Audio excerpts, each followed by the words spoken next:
Chapter 11. The Mystery of Sex Transmutation. The 10th Step Towards Riches. The meaning of the word transmute is, in simple language, the changing or transferring of one element or form of energy into another.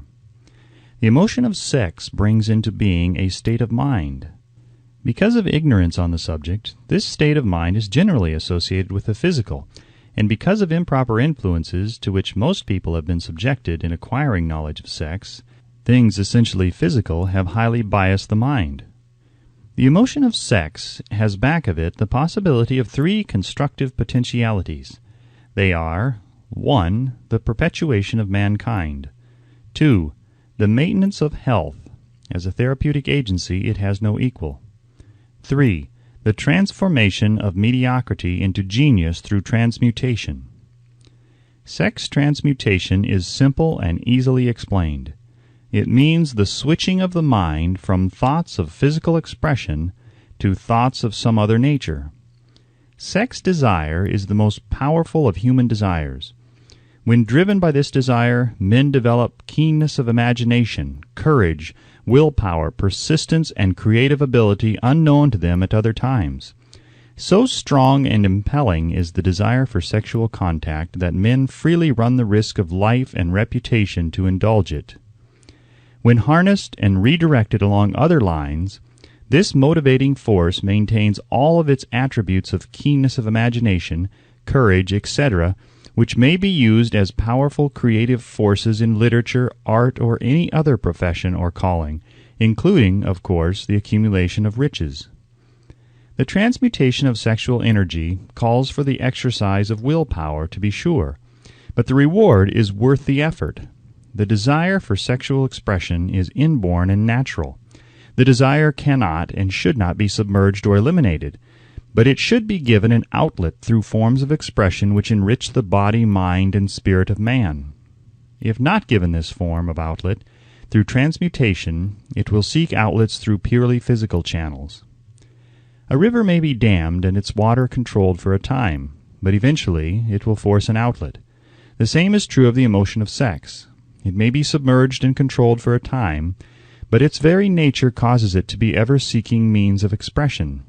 If it is not transmuted into some creative effort, it will find a less worthy outlet.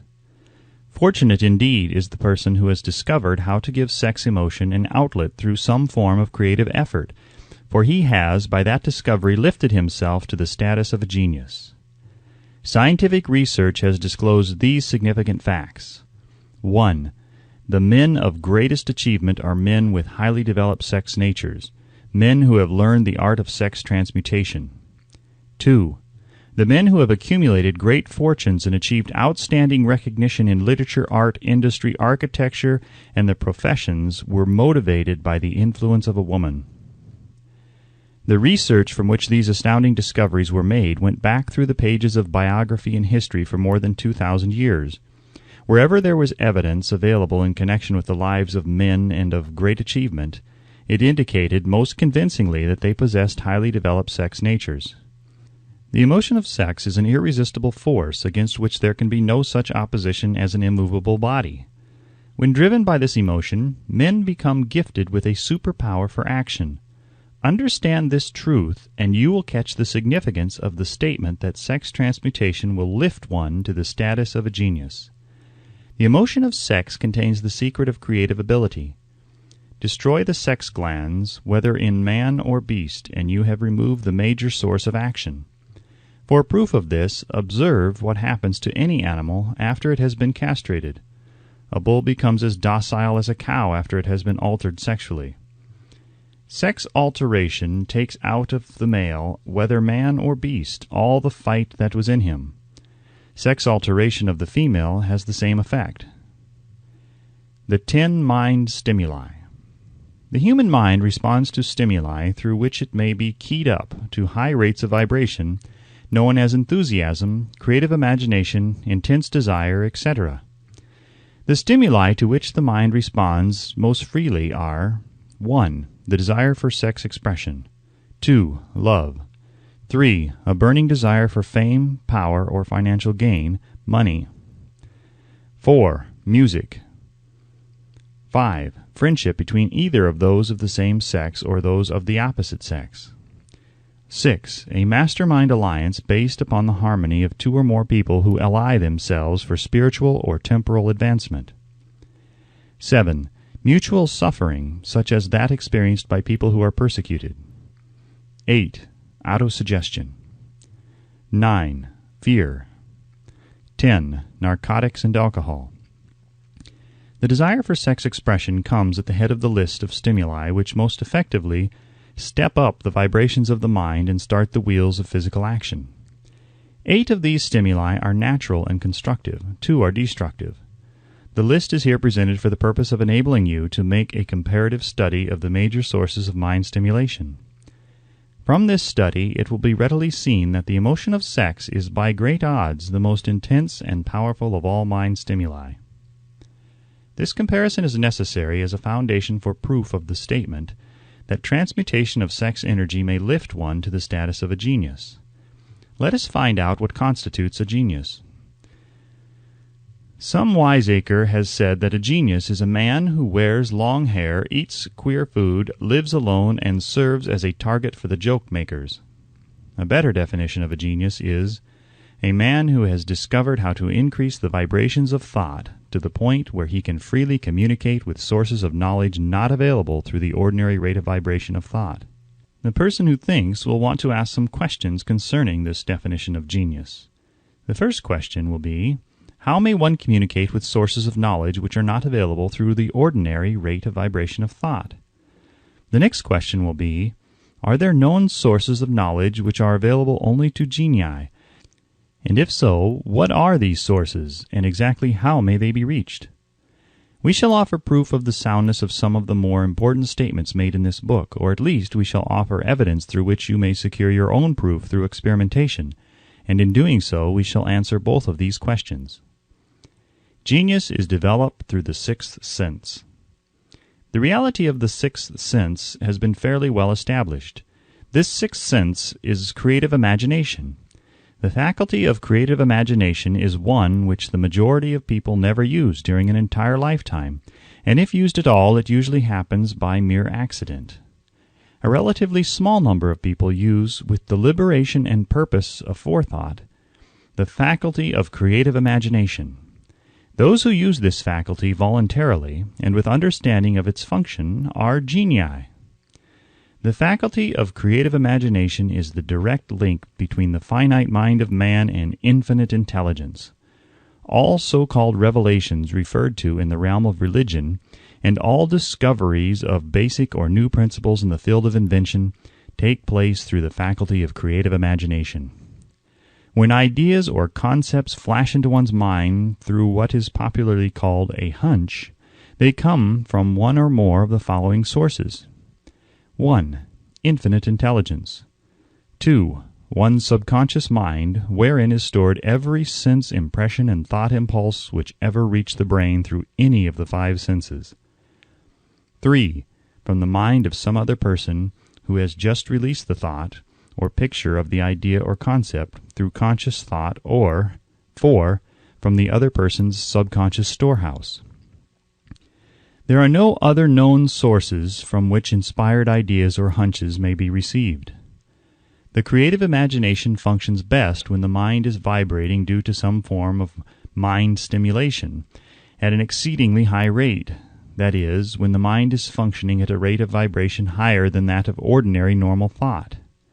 When brain action has been stimulated through one or more of the 10 mind stimulants, it has the effect of lifting the individual far above the horizon of ordinary thought, and permits him to envision distance, scope, and quality of thoughts not available on the lower plane, such as that occupied while one is engaged in the solution of the problems of business and professional routine. When lifted to this higher level of thought, through any form of mind stimulation, an individual occupies, relatively, the same position as one who has ascended in an airplane to a height from which he may see over and beyond the horizon line, which limits his vision while on the ground.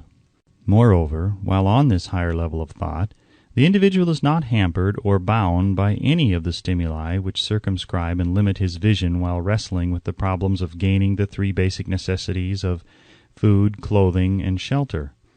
He is in a world of thought in which the ordinary workaday thoughts have been as effectively removed as are the hills and valleys and other limitations of physical vision when he rises in an airplane. While on this exalted plane of thought, the creative faculty of the mind is given freedom for action. The way has been cleared for the sixth sense to function. It becomes receptive to ideas which could not reach the individual under any other circumstances. The sixth sense is the faculty which marks the difference between a genius and an ordinary individual. The creative faculty becomes more alert and receptive to vibrations originating outside the individual's subconscious mind. The more this faculty is used, and the more the individual relies upon it and makes demands upon it for thought impulses. This faculty can be cultivated and developed only through use. That which is known as one's conscious operates entirely through the faculty of the sixth sense. The great artists, writers, musicians, and poets become great because they acquire the habit of relying upon the still small voice, which speaks from within through the faculty of creative imagination. It is a fact well known to people who have keen imaginations that their best ideas come through so-called hunches. There is a great orator who does not attain to greatness until he closes his eyes and begins to rely entirely upon the faculty of creative imagination. When asked why he closed his eyes just before the climaxes of his oratory, he replied, "I do it because then I speak through ideas which come to me from within." One of America's most successful and best-known financiers followed the habit of closing his eyes for 2 or 3 minutes before making a decision. When asked why he did this, he replied, "With my eyes closed, I am able to draw upon a source of superior intelligence." The late Dr. Elmer R. Gates of Chevy Chase, Maryland, created more than 200 useful patents, many of them basic, through the process of cultivating and using the creative faculty. His method is both significant and interesting to one interested in attaining to the status of genius, in which category Dr. Gates unquestionably belonged. Dr. Gates was one of the really great, though less publicized, scientists of the world. In his laboratory, he had what he called his personal communication room. It was practically soundproof and so arranged that all light could be shut out. It was equipped with a small table on which he kept a pad of writing paper. In front of the table on the wall was an electric push-button which controlled the lights. When Dr. Gates desired to draw upon the forces available to him through his creative imagination, he would go into this room, seat himself at the table, shut off the lights, and concentrate upon the known factors of the invention on which he was working, remaining in that position until ideas began to flash into his mind in connection with the unknown factors of the invention. On one occasion, ideas came through so fast that he was forced to write for almost 3 hours. When the thoughts stopped flowing and he examined his notes, he found that they contained a minute description of principles which had not a parallel among the known data of the scientific world. Moreover, the answer to his problem was intelligently presented in those notes. In this manner, Dr. Gates completed over 200 patents, which had been begun, but not completed, by half-baked brains. Evidence of the truth of this statement is in the United States Patent Office. Dr. Gates earned his living by sitting for ideas for individuals and corporations. Some of the largest corporations in America paid him substantial fees by the hour for sitting for ideas. The reasoning faculty is often faulty because it is largely guided by one's accumulated experience. Not all knowledge which one accumulates through experience is accurate. Ideas received through the creative faculty are much more reliable for the reason that they come from sources more reliable than any which are available to the reasoning faculty of the mind. The major difference between the genius and the ordinary crank inventor may be found in the fact that the genius works through his faculty of creative imagination, while the crank knows nothing of this faculty. The scientific inventor, such as Mr. Edison and Dr. Gates, makes use of both the synthetic and the creative faculties of imagination. For example, the scientific inventor or genius begins an invention by organizing and combining the known ideas or principles accumulated through experience, through the synthetic faculty, the reasoning faculty. If he finds this accumulated knowledge to be insufficient for the completion of his invention, he then draws upon the sources of knowledge available to him through his creative faculty. The method by which he does this varies with the individual, but this is the sum and substance of his procedure. 1.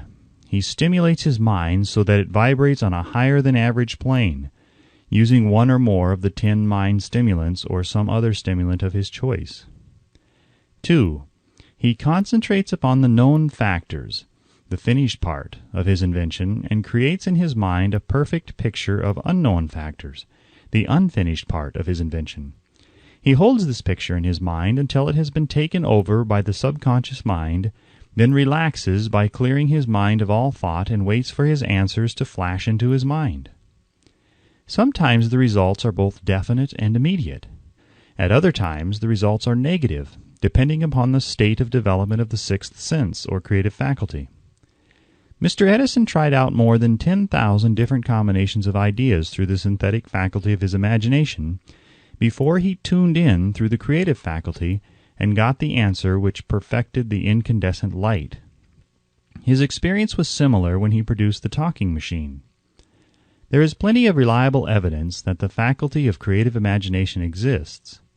This evidence is available through accurate analysis of men who have become leaders in their respective callings without having had extensive educations.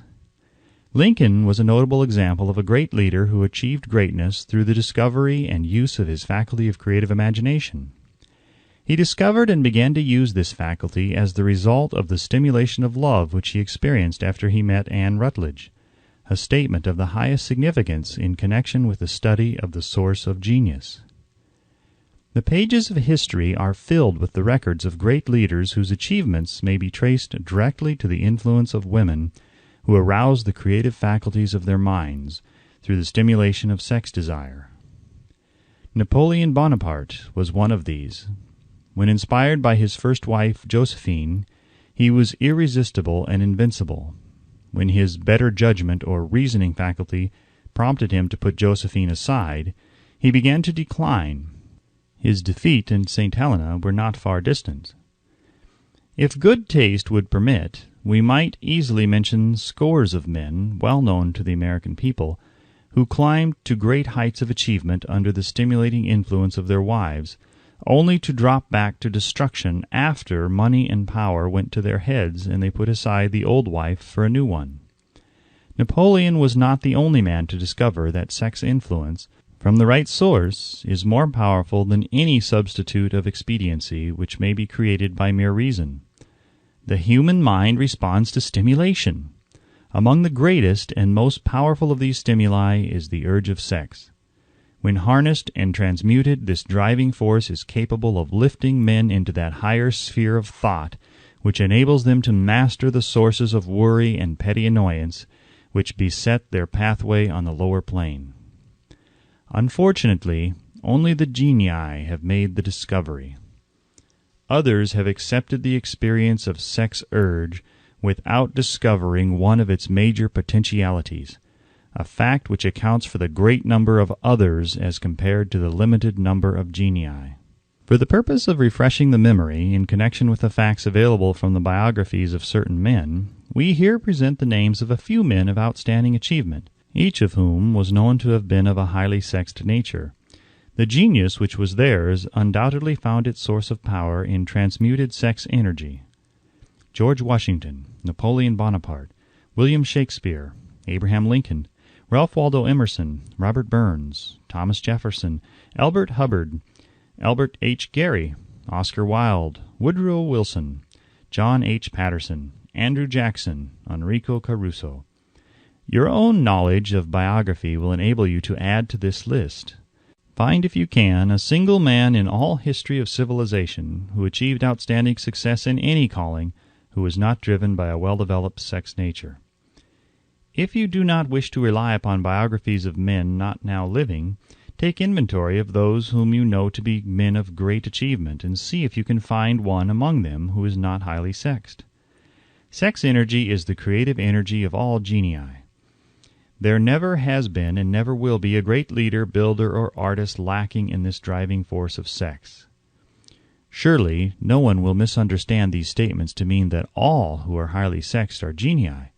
Man attains to the status of genius only when and if he stimulates his mind so that it draws upon the forces available through the creative faculty of the imagination.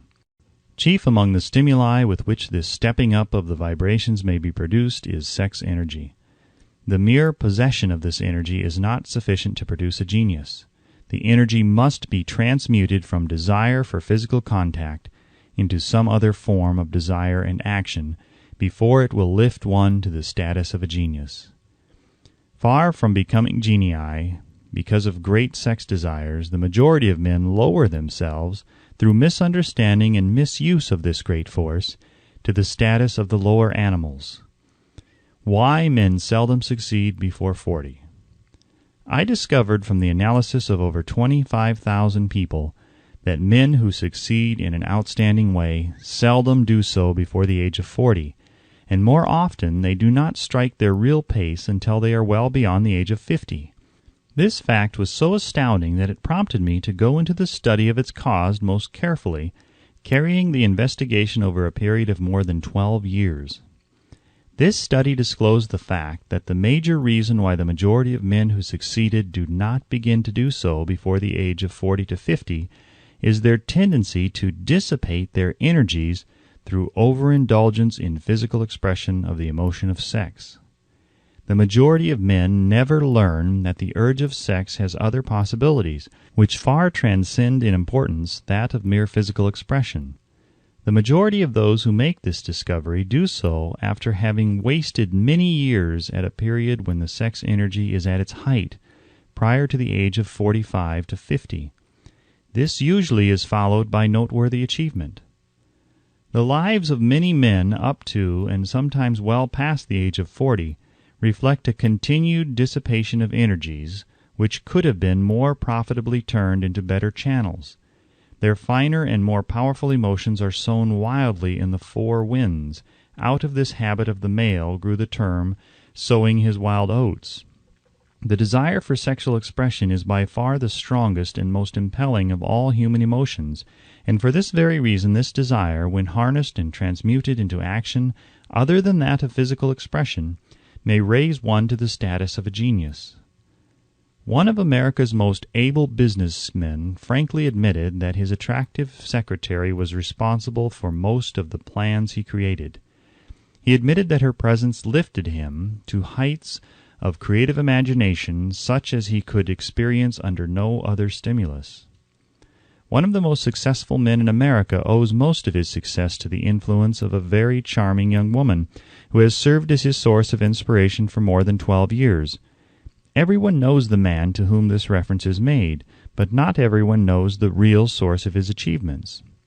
History is not lacking in examples of men who attained to the status of genii as the result of the use of artificial mind stimulants in the form of alcohol and narcotics.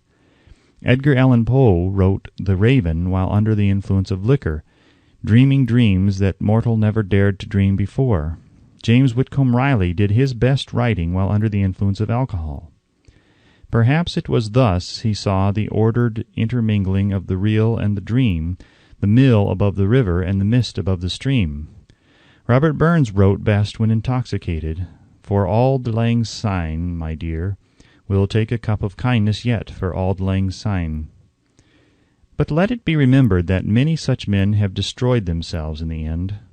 Nature has prepared her own potions with which men may safely stimulate their minds so they vibrate on a plane that enables them to tune in to fine and rare thoughts which come from no man knows where. No satisfactory substitute for nature's stimulants has ever been found.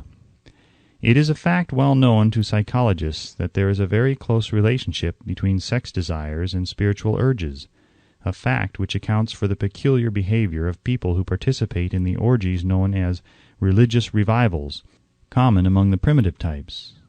The world is ruled and the destiny of civilization is established by the human emotions. People are influenced in their actions not by reason so much as by feelings. The creative faculty of the mind is set into action entirely by emotions and not by cold reason. The most powerful of all human emotions is that of sex. There are other mind stimulants, some of which have been listed, but no one of them, nor all of them combined, can equal the driving power of sex. A mind stimulant is any influence which will either temporarily or permanently increase the vibrations of thought. The 10 major stimulants described are those most commonly resorted to. Through these sources one may commune with an infinite intelligence, or enter at will the storehouse of the subconscious mind, either one's own or that of another person, a procedure which is all there is of genius. A teacher who has trained and directed the efforts of more than 30,000 salespeople made the astounding discovery that highly sexed men are the most efficient salesmen. The explanation is that the factor of personality known as personal magnetism is nothing more or less than sex energy. Highly sexed people always have a plentiful supply of magnetism. Through cultivation and understanding, this vital force may be drawn upon and used to great advantage in the relationships between people. This energy may be communicated to others through the following media. 1. The handshake. The touch of the hand indicates instantly the presence of magnetism or the lack of it. 2. The tone of voice. Magnetism, or sex energy, is the factor with which the voice may be colored or made musical and charming. 3. Posture and carriage of the body. Highly sexed people move briskly and with grace and ease.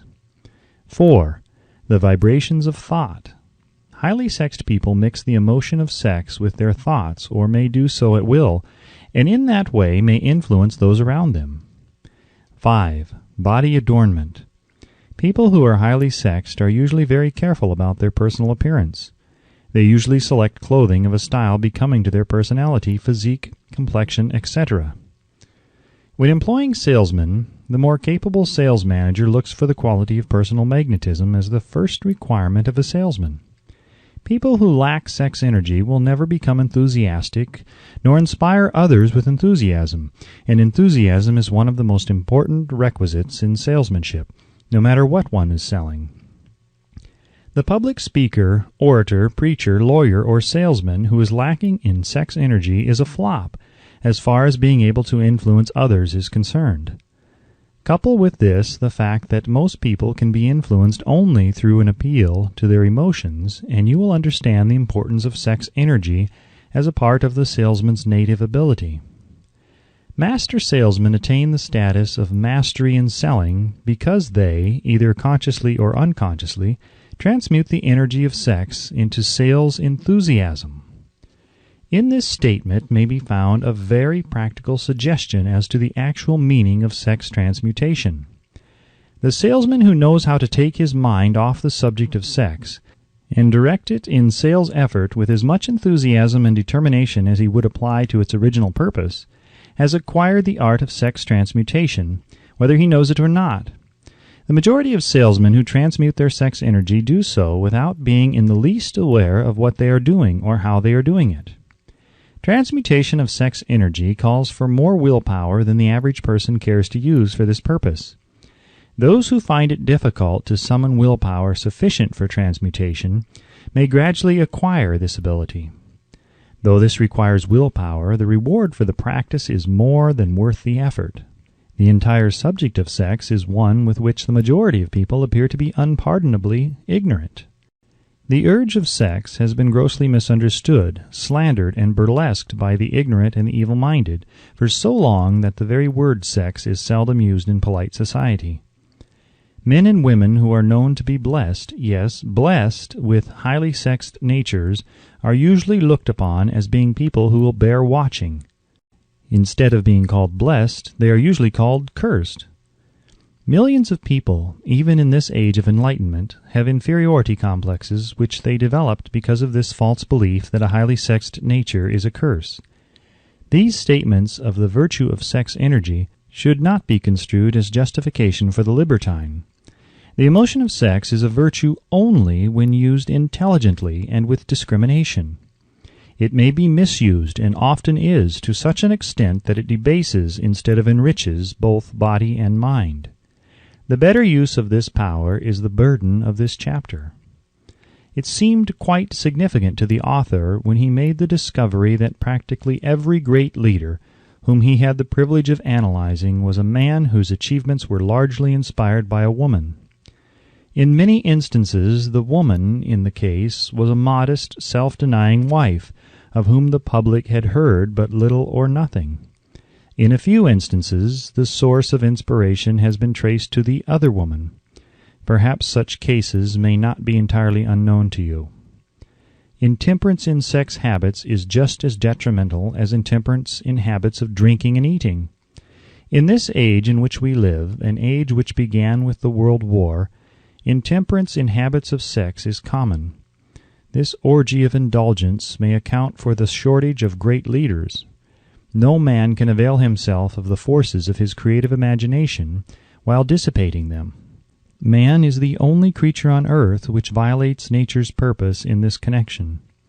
Every other animal indulges its sex nature in moderation and with purpose which harmonizes with the laws of nature. Every other animal responds to the call of sex only in season. Man's inclination is to declare open season. Every intelligent person knows that stimulation in excess, through alcoholic drink and narcotics, is a form of intemperance which destroys the vital organs of the body, including the brain. Not every person knows, however, that overindulgence in sex expression may become a habit as destructive and as detrimental to creative effort as narcotics or liquor. A sex-mad man is not essentially different than a dope-mad man. Both have lost control over their faculties of reason and willpower. Sexual overindulgence may not only destroy reason and willpower, but it may also lead to either temporary or permanent insanity.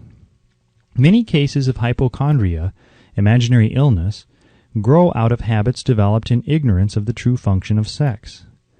From these brief references to the subject, it may be readily seen that ignorance on the subject of sex transmutation forces stupendous penalties upon the ignorant on the one hand, and withholds from them equally stupendous benefits on the other. Widespread ignorance on the subject of sex is due to the fact that the subject has been surrounded with mystery and beclouded by dark silence. The conspiracy of mystery and silence has had the same effect upon the minds of young people that the psychology of prohibition had. The result has been increased curiosity and desire to acquire more knowledge on this verboten subject.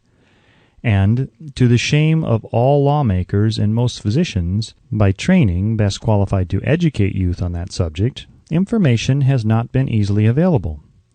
Seldom does an individual enter upon highly creative effort in any field of endeavor before the age of 40. The average man reaches the period of his greatest capacity to create between 40 and 60. These statements are based upon analysis of thousands of men and women who have been carefully observed. They should be encouraging to those who fail to arrive before the age of 40, and to those who become frightened at the approach of old age around the 40-year mark. The years between 40 and 50 are, as a rule, the most fruitful. Man should approach this age not with fear and trembling, but with hope and eager anticipation. If you want evidence that most men do not begin to do their best work before the age of 40, study the records of the most successful men known to the American people, and you will find it. Henry Ford had not hit his pace of achievement until he had passed the age of 40. Andrew Carnegie was well past 40 before he began to reap the reward of his efforts. James J. Hill was still running a telegraph key at the age of 40. His stupendous achievements took place after that age. Biographies of American industrialists and financiers are filled with evidence that the period from 40 to 60 is the most productive age of man. Between the ages of 30 and 40, man begins to learn, if he ever learns, the art of sex transmutation. This discovery is generally accidental, and more often than otherwise, the man who makes it is totally unconscious of his discovery. He may observe that his powers of achievement have increased around the age of 35 to 40, but in most cases he is not familiar with the cause of this change, that nature begins to harmonize the emotions of love and sex in the individual between the ages of 30 and 40, so that he may draw upon these great forces and apply them jointly as stimuli to action. Sex alone is a mighty urge to action, but its forces are like a cyclone. They are often uncontrollable. When the emotion of love begins to mix itself with the emotion of sex, the result is calmness of purpose, poise, accuracy of judgment, and balance. What person who has attained to the age of 40 is so unfortunate as to be unable to analyze these statements and to corroborate them by his own experience? When driven by his desire to please a woman, based solely upon the emotion of sex, a man may be, and usually is, capable of great achievement, but his actions may be disorganized, distorted, and totally destructive. When driven by his desire to please a woman, based upon the motive of sex alone, a man may steal, cheat, and even commit murder. But when the emotion of love is mixed with the emotion of sex, that same man will guide his actions with more sanity, balance, and reason. Criminologists have discovered that the most hardened criminals can be reformed through the influence of a woman's love. There is no record of a criminal having been reformed solely through the sex influence. These facts are well known, but their cause is not. Reformation comes, if at all, through the heart or emotional side of man, not through his head or reasoning side. Reformation means a change of heart. It does not mean a change of head.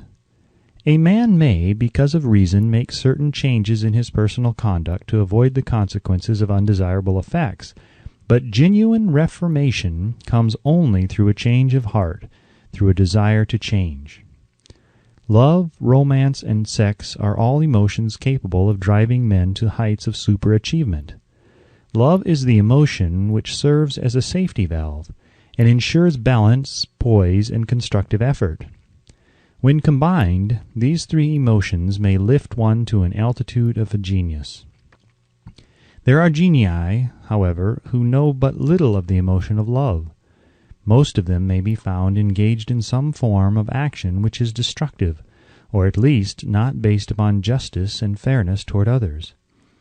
If good taste would permit, a dozen genii could be named in the field of industry and finance, who ride ruthlessly over the rights of their fellow men.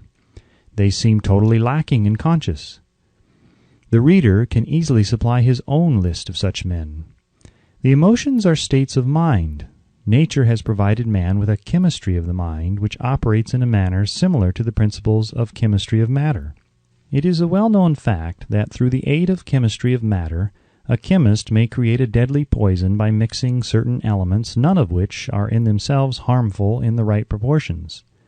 The emotions may likewise be combined so as to create a deadly poison. The emotions of sex and jealousy, when mixed, may turn a person into an insane beast. The presence of any one or more of the destructive emotions in the human mind, through the chemistry of the mind, sets up a poison which may destroy one's sense of justice and fairness. In extreme cases, the presence of any combination of these emotions in the mind may destroy one's reason. The road to genius consists of the development, control, and use of sex, love, and romance. Briefly, the process may be stated as follows. Encourage the presence of these emotions as the dominating thoughts in one's mind, and discourage the presence of all the destructive emotions. The mind is a creature of habit. It thrives upon the dominating thoughts fed it. Through the faculty of willpower, one may discourage the presence of any emotion and encourage the presence of any other. Control of the mind through the power of will is not difficult. Control comes from persistence and habit. The secret of control lies in understanding the process of transmutation. When any negative emotion presents itself in one's mind, it can be transmuted into a positive or constructive emotion by the simple procedure of changing one's thoughts. There is no other road to genius than through voluntary self-effort. A man may attain to great heights of financial or business achievement solely by the driving force of sex energy, but history is filled with evidence that he may, and usually does, carry with him certain traits of character which rob him of the ability to either hold or enjoy his fortune. This is worthy of analysis, thought, and meditation, for it states a truth, the knowledge of which may be helpful to women as well as men. Ignorance of this has cost thousands of people their privilege of happiness, even though they possessed riches. The emotions of love and sex leave their unmistakable marks upon the features. Moreover, these signs are so visible that all who wish may read them. The man who is driven by the storm of passion, based upon sex desires alone, plainly advertises that fact to the entire world by the expression of his eyes and the lines of his face. The emotion of love, when mixed with the emotion of sex, softens, modifies, and beautifies the facial expression. No character analyst is needed to tell you this. You may observe it for yourself. The emotion of love brings out and develops the artistic and aesthetic nature of man. It leaves its impress upon one's very soul, even after the fire has been subdued by time and circumstance. Memories of love never pass. They linger, guide, and influence long after the source of stimulation has faded. There is nothing new in this. Every person who has been moved by genuine love knows that it leaves enduring traces upon the human heart. The effect of love endures because love is spiritual in nature. The man who cannot be stimulated to great heights of achievement by love is hopeless. He is dead, though he may seem to live. Even the memories of love are sufficient to lift one to a higher plane of creative effort.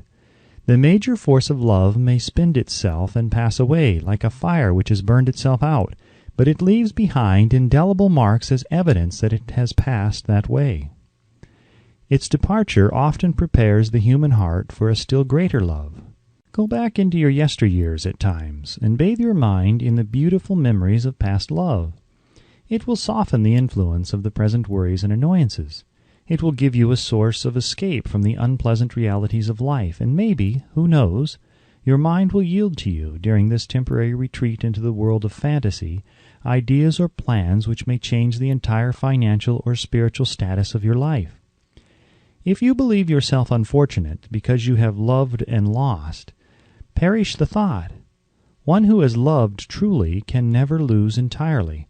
Love is whimsical and temperamental.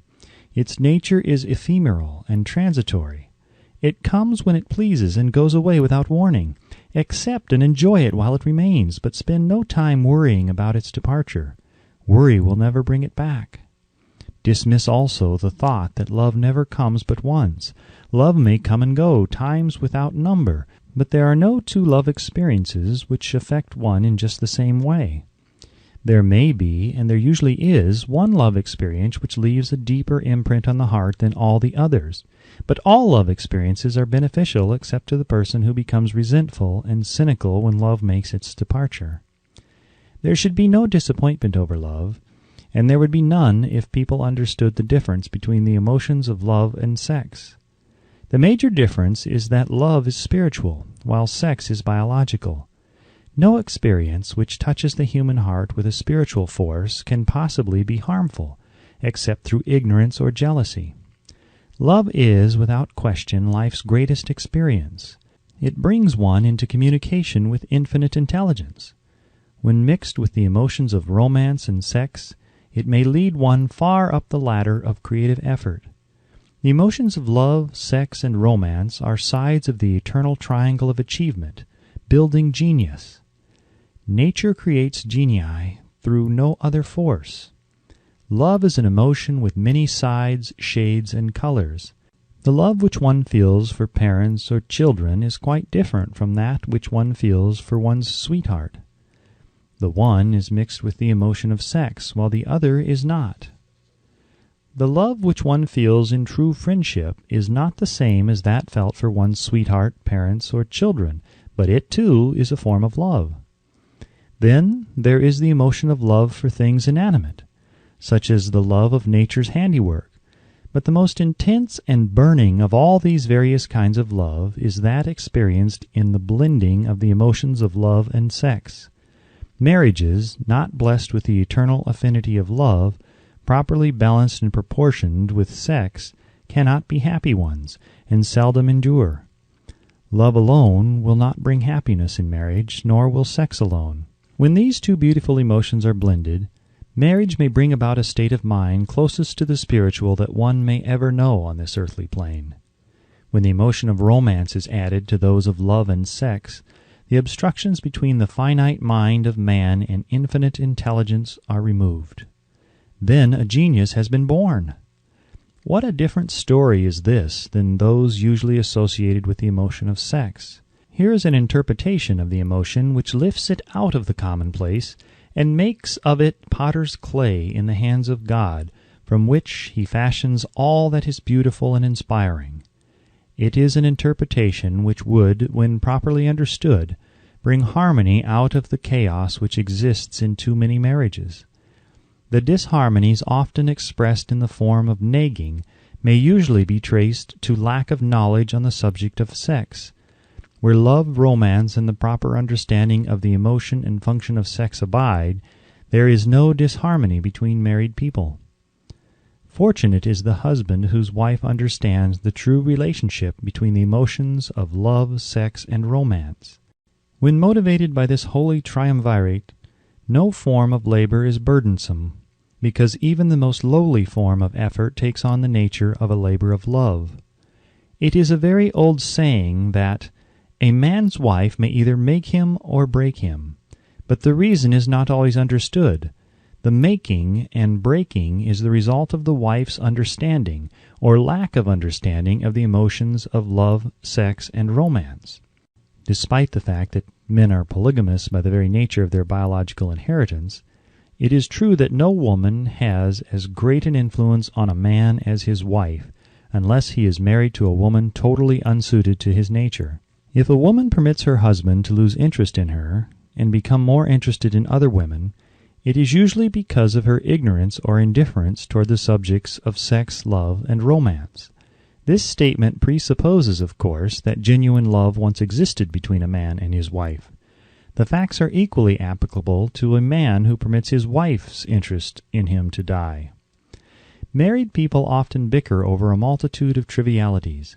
If these are analyzed accurately, the real cause of the trouble will often be found to be indifference or ignorance on these subjects.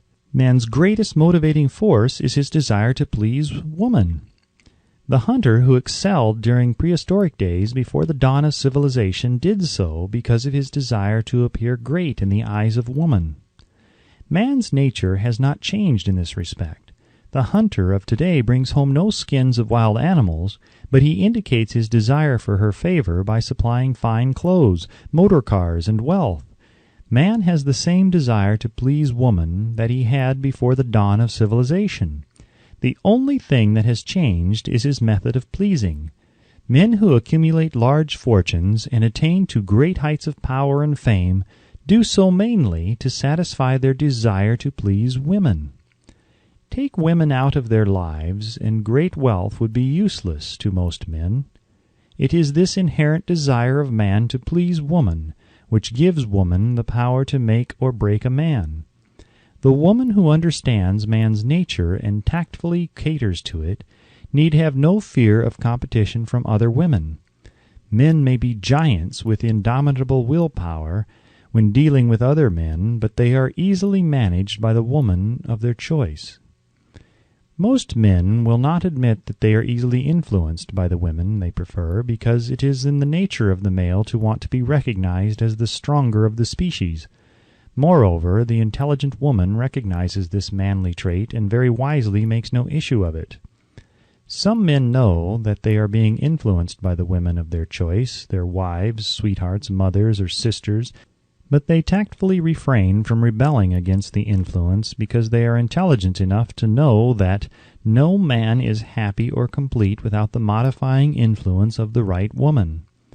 The man who does not recognize this important truth deprives himself of the power which has done more to help men achieve success than all other forces combined.